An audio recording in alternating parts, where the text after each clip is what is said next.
Bonjour à tous, je suis super heureux pour vous accueillir pour ce 11e épisode. Donc, je suis Julien Munard, le fondateur de Thérapie. Aujourd'hui, on accueille Angélique, Bonjour. bonjour Angélique, qui est naturopathe.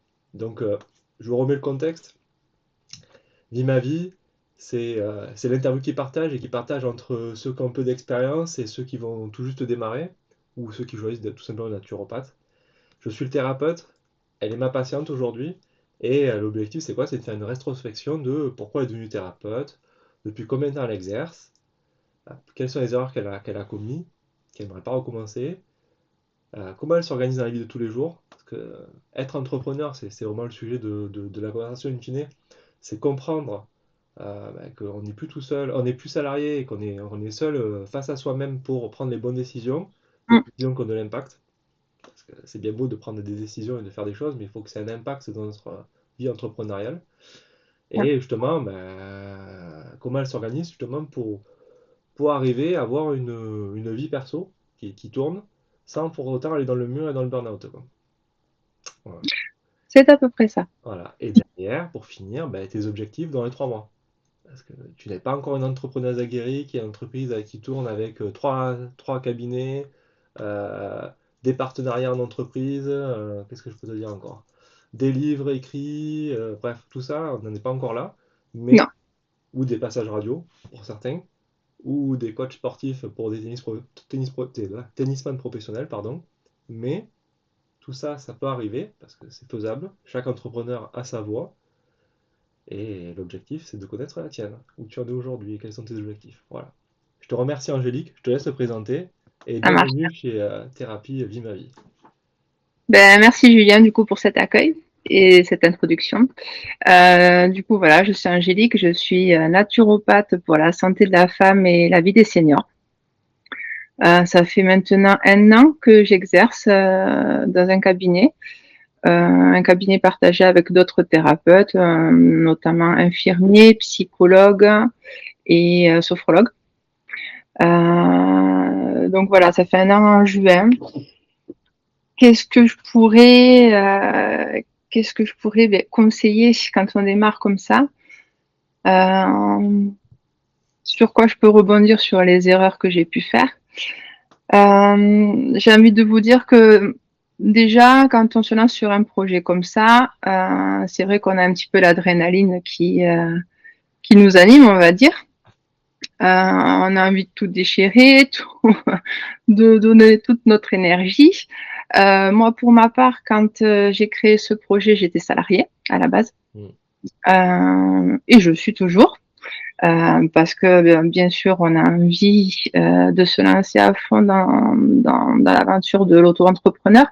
Mais pour pouvoir garder le cap de la vie au quotidien et les charges qui vont avec, les premières années, on va dire, hein, pas que la première, on va dire les 2, 3 premières années, c'est important quand même de garder un petit peu un poste de soupape, on va dire. À la base, moi, je suis dans les assurances, donc rien à voir. Ça fait presque 15 ans, ouais, 15-16 ans que je suis dans les assurances, donc on reste quand même sur un métier de relationnel. Hein. Et c'est en devenant maman qu'on va dire que le fait de prendre soin des enfants, le fait de découvrir les médecines naturelles pour soigner les enfants, et après mes proches, que j'ai voulu un petit peu développer ce côté guérisseur, on va dire, et prendre soin des gens.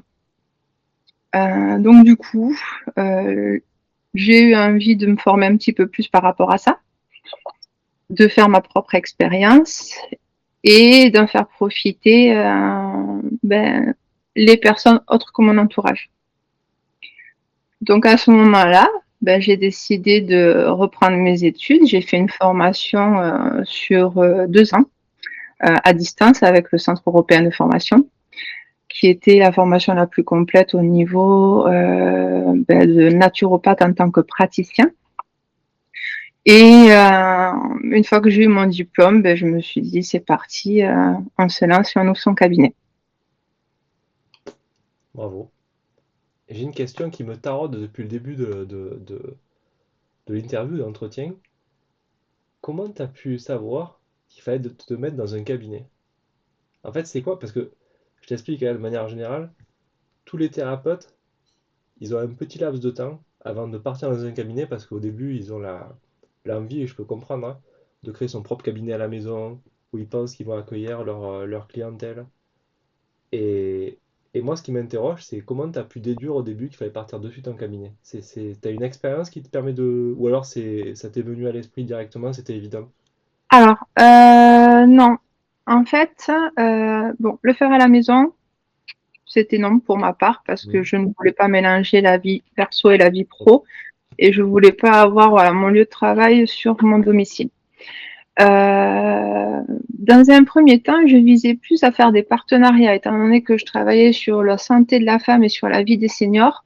J'ai tâté le terrain en parallèle de ma formation Mhm. pour travailler avec les EHPAD, les maisons de seniors, les résidences seniors, tout ça. Et je me suis dit, on va peut-être déjà commencer à tâter le terrain, voir s'il y a un potentiel marché de ce côté-là et faire que des partenariats avec des entreprises comme ça. Et là, bah là, ça fait mal parce qu'en fait, il n'y a personne qui vous ouvre la porte. C'est pas qu'ils ne sont pas intéressés, c'est qu'ils ont déjà vers leur intervenant, en fait, leur propre thérapeute parce que c'est pas tout nouveau, en fait. La naturopathie, ça fait son chemin. Et ça commence à vraiment à prendre de l'ampleur, tout ce qui est médecine parallèle, médecine douce. Donc du coup, ben, toutes ces structures, elles ont déjà leur propre intervenant. D'accord. Et c'est très difficile de faire sa place. Pour autant, il y a un bon nombre de structures sur. Moi, je suis sur Toulouse, du coup sur Balma, la Mhm. région toulousaine. Il y en a des structures, hein, mais on essuie énormément de refus, énormément de refus.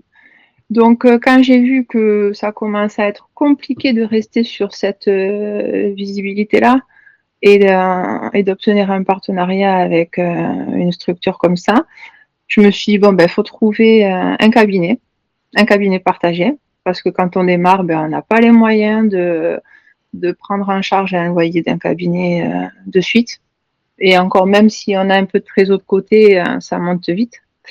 Et c'est comme ça que du coup, en faisant mes petites recherches, ben, comme si on cherchait un appart ou quoi, hein, ben, j'ai trouvé un cabinet partagé sur Balma et j'ai commencé comme ça. Ok. Mais franchement, c'est intelligent. J'ai pas d'autre mot à dire parce que si je compare là, maintenant je commence à être à 11 plus Ouais. les paroles d'aînés, on va dire on est à allez, 16 épisodes, 16-17. En gros, je commence à avoir du monde, je commence à poser des questions et du coup je me repère. Et franchement, je pense que tu es la première personne que je connais, mis à part une, qui était, c'est moi reconnue, c'est Stéphanie, elle est pharmacienne de base, qui donc connaissait cet univers libéral en fait. Donc du coup, elle savait qu'il fallait prendre un cabinet et s'installer avec, avec des collègues, quoi. Ouais. Mais tu es la première personne que je connais qui attaque un cabinet en premier rang. J'en ai aucune autour de moi qui a fait ça. Et en plus de ça, un cabinet et un boulot à côté, alors ça, j'ai pas vu. Parce que j'aurais pensé que tu fasses le cabinet et que tu donnes toutes les chances pour faire le max de rendez-vous et rentrer dans tes frais, quoi. Mmh. Et là, je connaissais pas ce modèle. C'est hyper intéressant, comme quoi c'est faisable. En fait, c'est assez dingue, mais je vais répéter la dernière fois encore.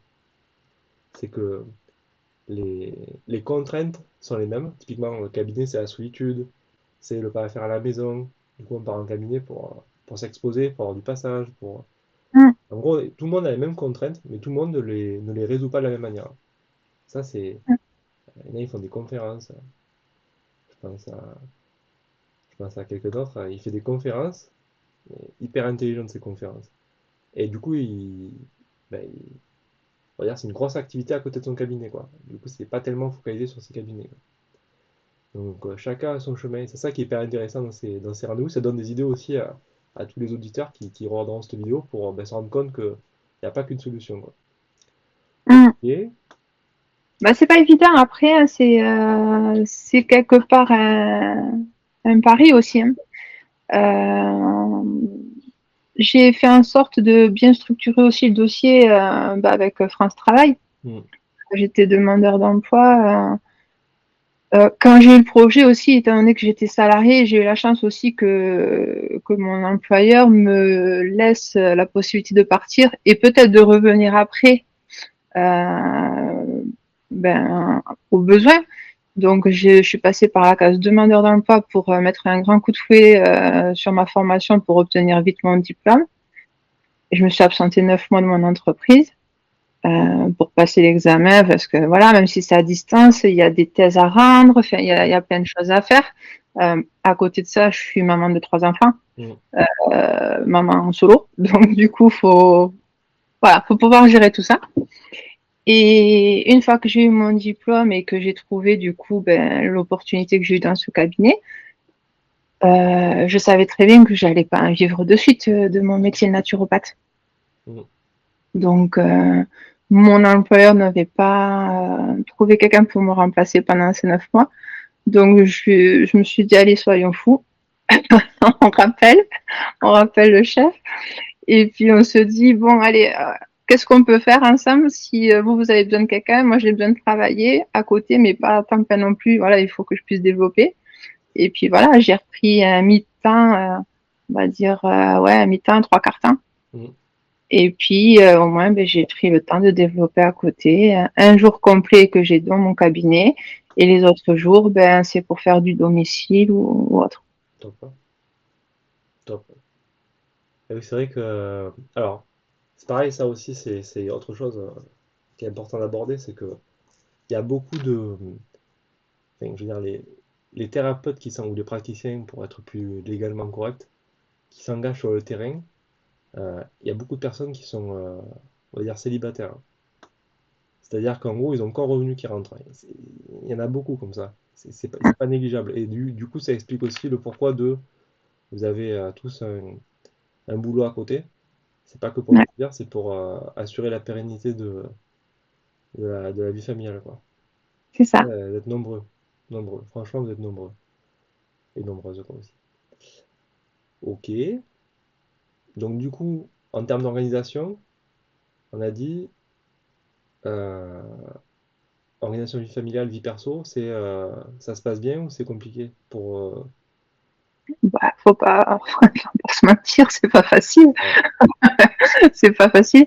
Surtout que voilà, j'ai des enfants, le plus grand il va faire 17 ans, ma fille va faire 15 ans et le petit dernier il fera 8 ans en septembre. Donc c'est trois paliers différents Mm. avec tout ce qui va avec en émotion. Donc du coup, voilà, faut arriver à jongler. Ça permet de rebondir sur les erreurs à pas faire, hein, parce que je suis quelqu'un qui a beaucoup de volonté Mm. et qui était parti dans l'optique de me dire c'est pas grave, ça passe dans l'emploi du temps, ça passe, Mm. on arrive à tout caser et le soir on arrivera à trouver le temps pour faire tout ce qui est gestion comptable, Ouais, du d'accord. cabinet, voilà les réseaux, faut s'y mettre un peu, faut publier tout ça, J'allais en parler après. J'allais en parler. Parce qu'on n'a pas abordé ce sujet-là de la visibilité, de c'est ça. comment acquérir d'autres clients. Donc, Voilà, il y a tout ça en parallèle à gérer, quoi, parce ouais, que le cabinet, c'est bien. En plus, je suis dans un pôle santé, donc c'est un rez-de-chaussée, il y a les plaques professionnelles, donc il y a du passage, mais ça fait pas tout. ouais. Euh, et à côté, il y a toute la mise en page, la visibilité sur les réseaux sociaux qu'il faut essayer d'enrichir et pour que l'algorithme se fasse aussi. C'est pas évident non plus. Parce que les réseaux, quand c'est du loisir, tout le monde sait s'en servir, mais quand il faut s'en servir pour un côté professionnel, c'est autre chose. Mm. Je confirme. Je confirme. Et du coup, pour générer de l'attractivité et de la récurrence, il y a, tu as établi quelque chose, tu as mis en place quelque chose, comment tu viens? Euh, J'essaye quand je peux, à raison d'une fois par semaine, de faire des posts Mhm. quand je peux, donc sur les réseaux sociaux. Et récemment, j'ai investi dans un site internet qui est référencé. avec Google, voilà, pour que tout se fasse un petit peu, pareil avec l'algorithme, que ça se fasse naturellement avec le temps. Donc là, ça fait à peu près 4 mois qu'il est en ligne. Et c'est vrai que du coup, je commence un petit peu à remonter parce que sur Balmar, il n'y a pas beaucoup de naturopathes. Donc, on va moins loin me chercher sur les pages Google, quoi. Mm. Donc, ça fait partie du travail qu'il y a à faire en complément du cabinet. J'avoue, j'avoue. Et en termes Voilà. de bouche à oreille? Alors, en termes de bouche à oreille, ça marche un petit peu. Mhm. On va dire c'est ce qui marche le plus par rapport à ma situation parce que je travaille beaucoup avec ma consoeur, la sophrologue, qui est dans le cabinet. On a Mhm. démarré en même temps. Et voilà, elle a des connexions que moi je n'ai pas. Elle parle de moi je parle d'elle. Et du coup, ça commence à faire son chemin. J'ai beaucoup de consultantes qui viennent de sa part. J'ai pu avoir un contrat avec une association aussi pour m'occuper. C'est l'association Espoir, ça s'appelle, Mhm. qui est une association basée sur Toulouse, à Matavio, et qui s'occupe des femmes qui sont en grande précarité, soit en foyer d'urgence, soit à la rue. Et ils ont créé du coup une équipe de thérapeutes, enfin, pluridisciplinaires, médecins, infirmiers, sophrologues, et moi en tant que naturopathe et une ostéopathe. Ok. Et à tour de rôle, on intervient du coup pour s'occuper une demi-journée de ces personnes dans le mois. Ah, c'est top ça. Donc, quand j'ai démarré, je ne pensais pas que j'allais avoir différentes opportunités comme celle-ci. Mhm. Donc, c'est vrai qu'il ne faut vraiment pas se fermer, même s'il faut toujours avoir une activité ciblée pour ne pas partir dans tous les sens. Mais il ne faut pas se fermer parce qu'en fait, il y a des opportunités qui viennent à vous et puis au final, moi, je fais la santé de la femme et les seniors, ok, mais ces femmes-là, elles ont besoin qu'on s'occupe d'elles aussi, et du coup, j'ai dit oui, quoi. Donc, voilà, c'est des petits bouts de chemin comme ça. Pareil, je suis pas censée m'occuper des hommes. Mhm. Alors, ça, c'est un choix bien à moi. Mais sur les seniors, quand je m'occupe de mamie, des fois, papy, il a aussi besoin. Mhm. Voilà. Donc, du coup, je m'occupe des deux. Je m'occupe du couple senior. D'accord. Et j'ai de plus en plus de monde qui me demande d'intervenir sur des hommes seniors parce que ils sont dans le besoin aussi. Et les EHPAD, tout ça, c'est pas un truc qui t'attire? Ben si, mais en fait, quand j'ai vu que les portes se fermaient, Ah quand j'ai d'accord, ok. Ouais, postulé, ok. j'y suis pas commencé. Ok, ok, ok. Donc, grosso modo, parce que je lisais à demi-mot ce que tu étais en train de me dire, mais grosso modo, tu es sorti de ta coquille pour pouvoir aller voir les autres ailleurs. Parce que si tu étais resté au final chez toi, Ouais. je dis ça parce que ça fait partie des leviers, comment dire, des leviers pour devenir rentable tout simplement. C'est-à-dire que il y a l'isolement, du coup sortir de sa coquille, il y a la visibilité, et c'est Mm. vrai, sortir de sa coquille, ça en fait partie parce que en sortant, voilà. Est-ce que tu as tenté de faire des clubs entrepreneurs ou entrepreneuses? Ah, on me l'a proposé. On Mm. me l'a proposé récemment, mais si tu veux, les jours où ils faisaient donc les rendez-vous, ça tombait sur mes jours où j'étais à mon poste de salarié. Donc, c'était un petit peu compliqué. Et puis, la mise demandée pour rentrer dans les clubs, c'est quand même un budget, quoi. Ah, c'est 2000 Et euros, hein, me semble. comment? 2000 euros, me semble, aux alentours. Alors, ça dépend des clubs, hein. Ok. Mais si tu veux, pour l'avoir vécu avec mon chef dans les assurances, on a eu l'occasion d'introduire un BNI. Mhm. Et du coup, j'ai pu voir ce que ça rendait pour lui au niveau du cabinet. Euh, L'investissement qu'il y a mis, il n'y avait pas forcément le retour attendu. Mhm. Donc, j'ai pas voulu perdre de temps avec ça D'accord. parce que j'avais cette visibilité-là sur mon autre poste. Ok. Ok. Ok. Donc je réfléchis, tac, tac, tac. On a parlé de visibilité, parlé de bouche à oreille. je cherche les leviers hein, que je voulais explorer avec toi. Les groupes Facebook, Insta, c'est pas ton truc, ça. Tu fais des posts, mais Je fais des posts, mais je suis pas. C'est vrai que je suis pas assez régulière, et c'est dommage parce que je vois bien le niveau de visibilité qui augmente hein, quand je poste. Je vois bien comment ça peut tourner, mais c'est vrai que ça demande un taf. Enfin, c'est un taf à part entière, je trouve, quand on commence à publier sur les réseaux. Et puis il faut pas se louper parce qu'une fois que c'est lancé, que c'est dans la boucle, ben c'est l'image aussi de la personne qui suit. Donc, si j'avais un peu plus de temps, peut-être, je le ferais différemment. Mais je sais que ça fait partie du job et quand même qu'il faut en faire un minimum, quoi. mm. Et Google My Business, t'as essayé? Oui, ouais, ouais, ouais. Et en des ads? Non. Ah, essaye. En fait, ce qui se passe, c'est que la plupart des thérapeutes là que je vois, qui sont, parce que bon, il y en a qui marchent très bien sans réseaux sociaux, hein, c'est pas, le souci n'est pas là. Par contre, ce Mm, qu'ils ont testé et qui est, comment dire, qui est rentable, c'est ouais. les Google Ads avec Google My Business. C'est-à-dire qu'en gros, ça permet d'étendre le périmètre sur lequel tu travailles, quoi. En plus du cabinet qui a du passage, hein, tout mis bout à bout, bah, ça crée du feed, ça crée de la matière de l'audience. Voilà, c'est ça que je cherche. D'accord. Mm. Ok. Du coup, Ok. ça marche pas mal. Ok. Et dans les 3 mois, 6 mois, qu'est-ce que tu aimerais faire alors? Quels sont tes objectifs?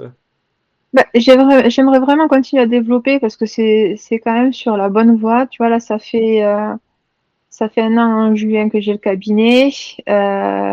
J'ai eu des moments hein, de mou en me disant ça met du temps, ça démarre pas comme je veux. Mais au final, si, ça démarre quand même parce que l'argent que je touche me permet aujourd'hui ben, d'assumer un jour un cabinet, c'est pas donné, d'avoir mon site internet, il faut le payer aussi. Donc quelque part, je rentre de l'argent. Mais moi, ce que je voudrais vraiment, c'est vraiment faire connaître mes soins, vraiment offrir la possibilité d'accès à de plus en plus de personnes. Mm. Euh, donc c'est vrai que là, bon, je le fais avec cette association. Je travaille aussi avec la mairie de ma commune. Ça, c'est sur du bénévolat, mais je fais profiter à des seniors de mes connaissances et comment je peux les accompagner. Donc, c'est toujours gratifiant. Mais j'aimerais continuer à développer le cabinet et à pouvoir avoir des jours en plus à leur accorder. Ok, parfait. Écoute, j'allais te dire le mot de la fin. Est-ce que tu as un conseil à Angélique qui se lance aujourd'hui, sortie d'école, qui aimerait pas se planter et du coup faire les bons choix pour aller plus vite ou je sais que sais-je. Le mot de la fin, c'est vraiment si vous croyez vraiment en votre projet, si vous croyez vraiment en vous, baissez pas les bras, continuez d'avancer et gardez le cap parce qu'il y aura toujours des opportunités qui vous mèneront d'un bout à un autre et qui vous permettront de continuer d'avancer. Donc croyez en vous. Parfait. C'est le mot de la fin et c'est le même mot que. Il y en a pas mal de mots qui sont comme ça parce que l'air de rien, une aventure entrepreneuriale, c'est dur, c'est corsé, Ouais. ça demande de la résilience. Je pense que, en tout cas pour ma part, ça c'est mon point de vue, hein. Mais pour avoir n'importe quel talent, si vous n'avez pas la résilience, vous abandonnerez aux premières portes qui vont se fermer. Mm. Et, et bravo, parce que c'est pas facile, vu ta situation, d'y arriver, quoi. Donc, je te souhaite d'avoir de la chance, parce qu'il en faut, quoi, et, et de réussir. Franchement, Merci beaucoup. pour cet entretien, Angélique. Et j'espère qu'on se reverra sur d'autres épisodes, parce que vu ça s'arrête pas, en fait. J'avais prévu 10 épisodes, là. Ouais. Mais finalement, les personnes me relancent parce qu'ils n'ont pas fait leur épisode. Donc moi, ça me fait plaisir de les faire, donc je pense que je les enchaînerai jusqu'à ce que ça se calme un peu, quoi. Mais ça permet aussi pour vous de comprendre ce que font les autres. C'est ça qui est hyper important. Parce qu'in fine, chacun va faire son petit bout de chemin, va gagner sa vie, et il y a de la place pour tout le monde. Donc la seule chose, c'est juste comprendre les bases d'entrepreneuriat pour, au final, être l'image de vous-même Ouais, et réussir à votre manière. C'est ça la clé. Parce qu'à la fin, c'est ça. les- Et croire en nous, avoir les bonnes personnes qui vous entourent aussi, c'est Mm, important. mm, Parce que l'environnement est très important et voilà, faut savoir s'appuyer. mm, Et quand on est bien entouré et que on a la capacité mm, d'encaisser, eh bien, on peut aller très loin après. mm. Complètement d'accord. Ben, merci beaucoup, Angélique. Je te Merci souhaite à toi, une Julien. excellente journée et puis à très bientôt dans les nouvelles aventures de Vie ma vie. Peut-être parole d'aîné. Ah, qui sait. Peut-être, Eh, peut-être, eh. Un jour, je te verrai rentable du oui, j'ai 2 cabinets. peut-être. Par rapport à Bora le mois prochain. C'est possible. Allez, merci, Angélique. Merci à toi, Julien. Bye bye. À bientôt.